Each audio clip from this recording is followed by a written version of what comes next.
And we are finally at Thermo Video 11, wrapping up the end of Thermo. So we're going to finish up with the Gibbs free energy calculations, the way to get to that, kind of wrap up a few things and be done. So we are now looking at 3 ways to calculate Gibbs free energy based upon topics we haven't covered yet, and topics that weren't really covered very well in first year chemistry, if at all. They're equilibrium things and they're electrochemical things. So that means we're going to kind of fake our way through a few of these things. You're going to trust me for now, but then this delta G stuff will come back.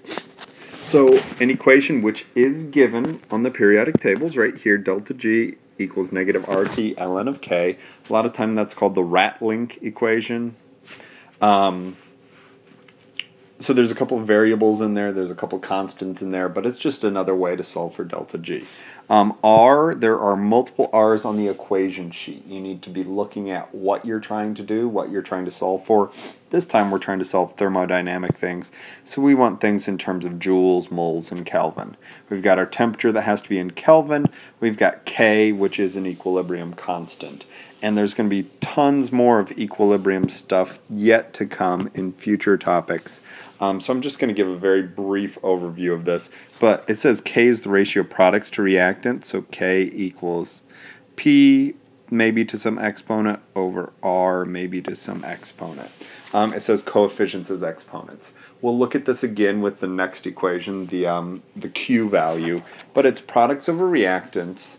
Looking at the concentration of them. So it just says ratio of products to reactants. It's really ratio of their concentrations. So we'd be looking at gases or aqueous things where we can solve for molarity, ignoring solids and liquids. But we'll get into that a little bit more with the reaction quotient. But since K is a ratio, it has a value that's either bigger than 1 or smaller than 1. And when it's bigger than 1, that means that this value is noticeably bigger than this one. Or there are more products than there are reactants. So we would say the forward reaction is favorable because our reactants do a very good job of turning into products, but the reverse isn't true. Our products don't turn back into reactants very well. Equilibrium is all based upon the fact that the reaction is reversible and the forward and reverse are happening at the same time and at the same rate. So here we're looking at a forward reaction that occurs more favorably than the reverse. So doing all the math on this, if that's bigger than 1, then we have natural log of a big number which comes out to something positive. So then a positive number times a positive temperature times a positive constant times a negative sign means a negative delta G. So that's kind of what it says down here. I'm not great at natural logs in my head. There are people who can estimate them. There's people who can do all sorts of things, and I don't even know all the rules. But what I have learned, only because I've had to, is this right here. The natural log of 1 equals 0. And that's our border. Because if the number is bigger than 1, so if this value right here is bigger than 1, that becomes a positive. If this number is less than 1, if it's a decimal, then that becomes a negative number. So that's something you'll need to know. And it's kind of foundationally around this idea. The natural log of 1 is equal to 0. So bigger numbers are positive, smaller numbers are negative. So that leads right into the idea of a small k. It's a small number with a big number on bottom, more reactants than products. So then this ends up being negative, and a negative times this negative makes that positive. So we're going to just get into a calculation of this where we're solving for a K, not really trying to figure out what the K means necessarily. So we scroll down to example 22. Calculate the equilibrium constant for the reaction of iron and oxygen to make rust. And as we do this, I want to talk about some of these things in terms of what they really mean. So before we even get into the exact calculations, we'll look at our delta HFs. Notice that there's a 1 value here, and then these are zeros, and that's just to remind ourselves that an element in its natural state, or in its pure state or diatomic state, has a heat of formation of 0. Making an element from itself doesn't take any energy. But we've got a compound, so we have a delta H value there. It's negative because the combined state is more stable than the separate state. With our entropy values, they all have values because the only time entropy is 0 is with a pure crystalline solid at 0 Kelvin. None of these are there. We're at 25 Celsius. So as we look at the values here, the largest value is oxygen, which is a gas. That makes sense. Fastest moving particles, most random arrangements. We've got two solids.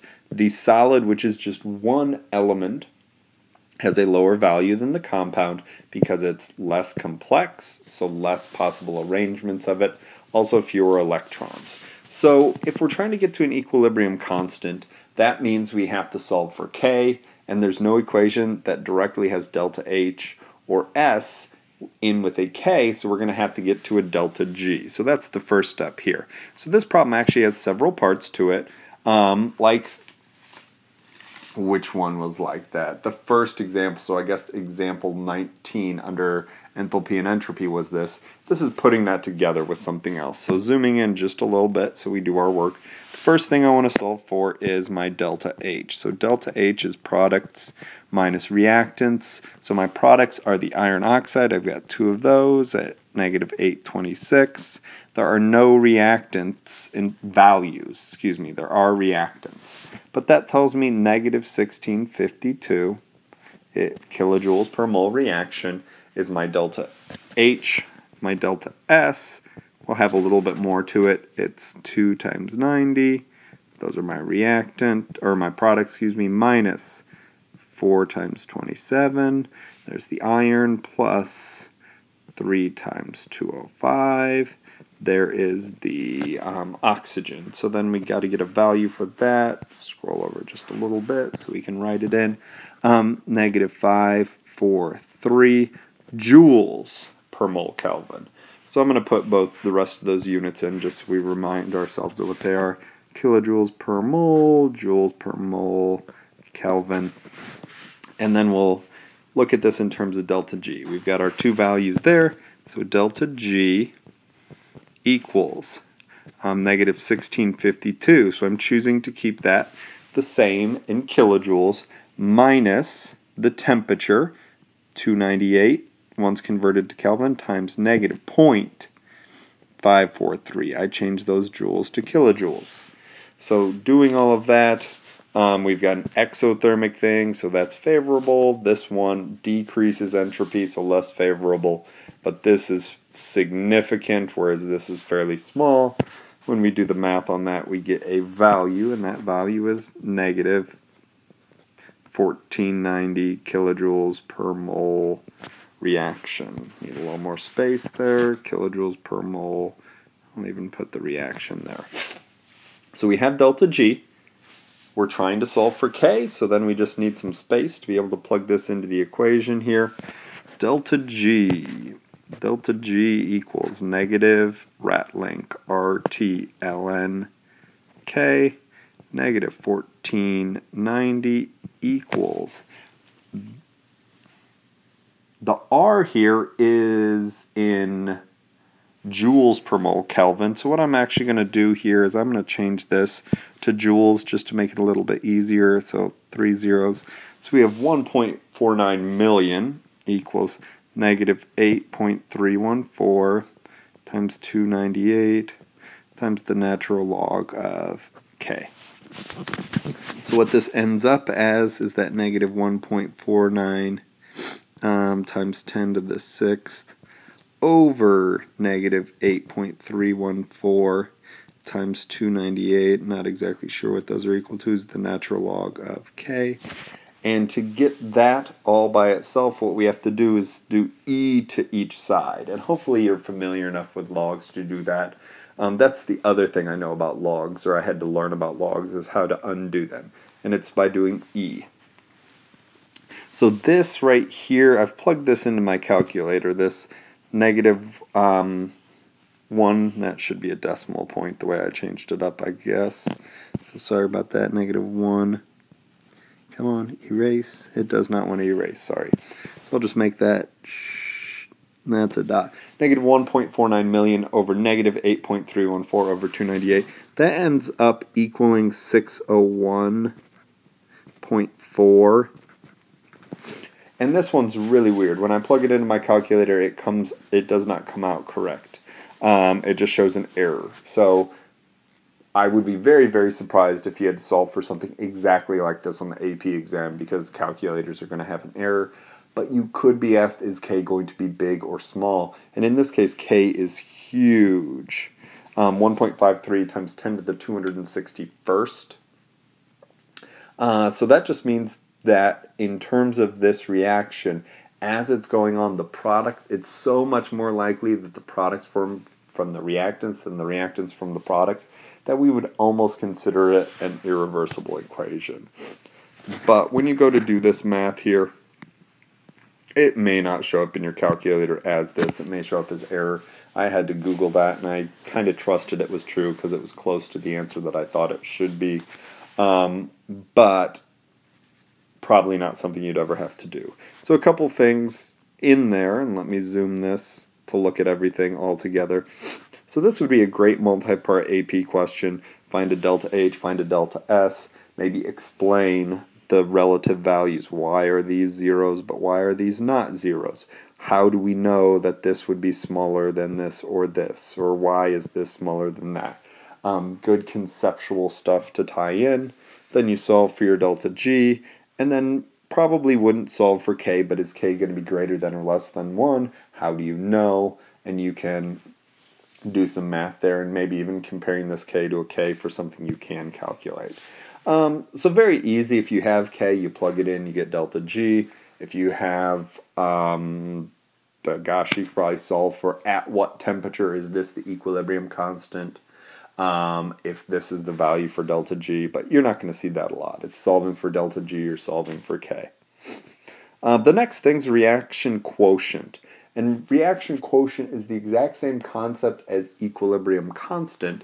It is a ratio of products to reactants, but it's when we're not at equilibrium. So it's still the same reversible process, but the rate of the forward and reverse are not equal to each other.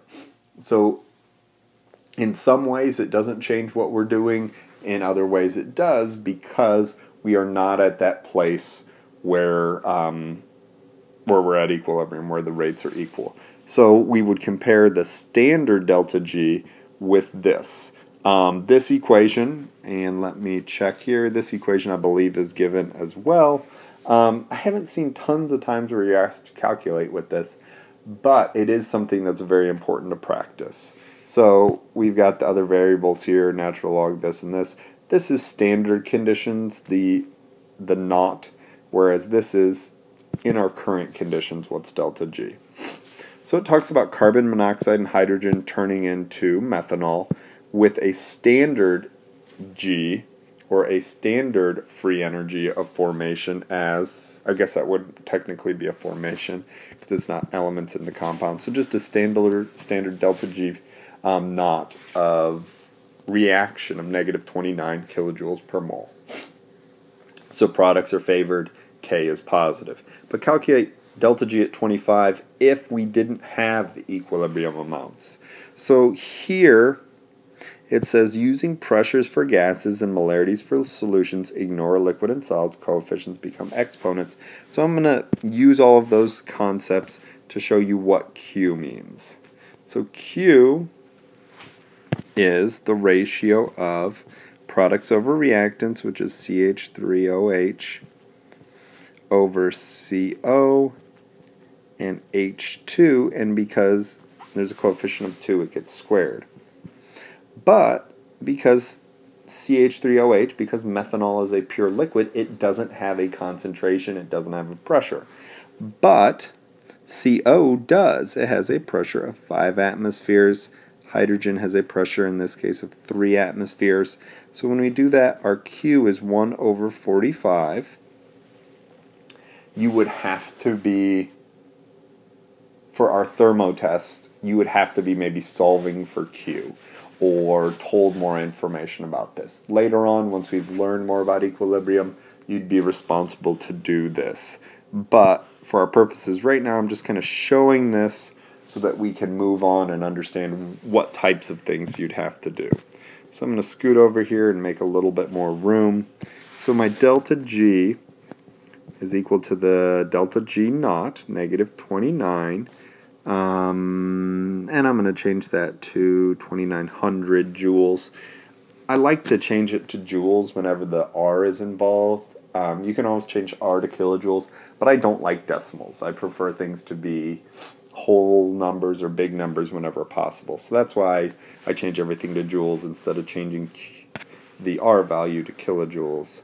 So I've got that plus, let's see, plus, where am I at? Plus R, that's what I was talking about just a second ago. I lost my train of thought. Still at 298, so that's good. And then it's going to be the natural log of 1 over 45. I don't know exactly what that is, but since it's less than 1, I can tell you that it's going to come out negative. So then if I think I can zoom a little bit here for what I want to put in the next one. We've got negative 2900, and then this ends up being plus, what is that? Negative 9,431 is what I got. So it actually, yeah, that works out. Then this, you add those two things together, and that's where so delta G equals negative 38,431 joules. Nope, I said joules and I wrote a K. So that's just joules per mole reaction. And as you look at this is just rounding that to 2 sig figs since values were in 2 sig figs and changing it to kilojoules. So once again, Q is a very simple calculation. Products over reactants, you're using either molarities or pressures. You're using just gases and just aqueous components. But that's something we'll really hammer when we get to equilibrium. So don't be afraid of this equation because it's a very simple way to solve for G, especially at non-standard conditions. But don't worry about it just yet either. And the last way, notes, hopefully, there we go, is voltage from the electrochemical cell. We have done nothing with electrochemistry. Unless you came from some other place or you have studied this on your own, you don't know anything about this. But this is where we are making batteries. So in a battery, you've got a chemical reaction that's producing electrical energy. And the voltage of the battery is based upon what the reactants are, blah, blah, blah, etc., etc. So this is really an application of redox, as it says right here. And we're just going to talk variables here. We're not going to solve for anything, only because it doesn't mean much of anything yet until we know what N and E mean. I know many of you didn't know exactly what Q was, but it tied to K and some things we could at least talk about conceptually. So in this, we're looking at N as a number of moles of electrons transferred. You're going to be writing a redox reaction, and you're going to be thinking about the moles of electrons. So just like when we balance the moles of electrons gained and lost, when trying to put the oxidation and reduction half reactions together, that's what we're looking at here. F is Faraday's constant. It's coulombs per mole of electron, or it's related to the charge. Coulomb is a measure of charge. And then E naught is the standard voltage, and voltage is joules per coulomb, or that be amount of energy per charge. So mathematically, this just comes out to if this is positive, this is negative. If this is negative, this is positive, which is what I said here. The positive voltage, like a battery, produces electricity. The reaction happens. A negative voltage isn't just a dead battery, it's something it's the process of recharging a battery. Putting voltage into something, we have to force that to happen. So we've got two things here to summarize and kind of finish this up. Delta G. If we want a favorable reaction, if we want a spontaneous reaction, delta G has to be negative. We had the chart previously about what delta H and what delta S could be for that. But the real thing we're looking at is delta G, 0, negative, or positive. If it's negative, it's spontaneous. Positive, it's not spontaneous. We connect that with K. And this is where we start to get into natural logs. So I reminded you, or told you, reminded myself that the natural log of 1 is 0. That's an equilibrium situation. Neither side is favored. That's really what's happening with a dead battery. There's no net flow of energy because the reactants and products are at equilibrium. When K is bigger, we've got the negative sign in there that ultimately makes this negative and spontaneous. When it's smaller, we have a lot of reactants still left. It's not a favorable reaction. With voltage, the dead battery is 0 volts, 0 delta G. Positive voltage. It is a battery making energy that is favorable. When it's being recharged, when we're putting voltage in, that's not favorable. We're having to put something in. And then the very last thing here is just to remind ourselves, because it is so commonly missed, to think about breaking and making bonds one last time. Not that you haven't heard it or haven't seen it, but breaking is endothermic, making or forming is exothermic. So just remember that, because there's definitely some enthalpy stuff where you'll need to explain that, where you'll see it graphically, all sorts of things that if you have that down very well, math and explanations become a lot easier. So that's thermo, and hopefully that makes some sense out of kind of a new and very difficult topic as you're initially getting into it, and makes it as easy as possible.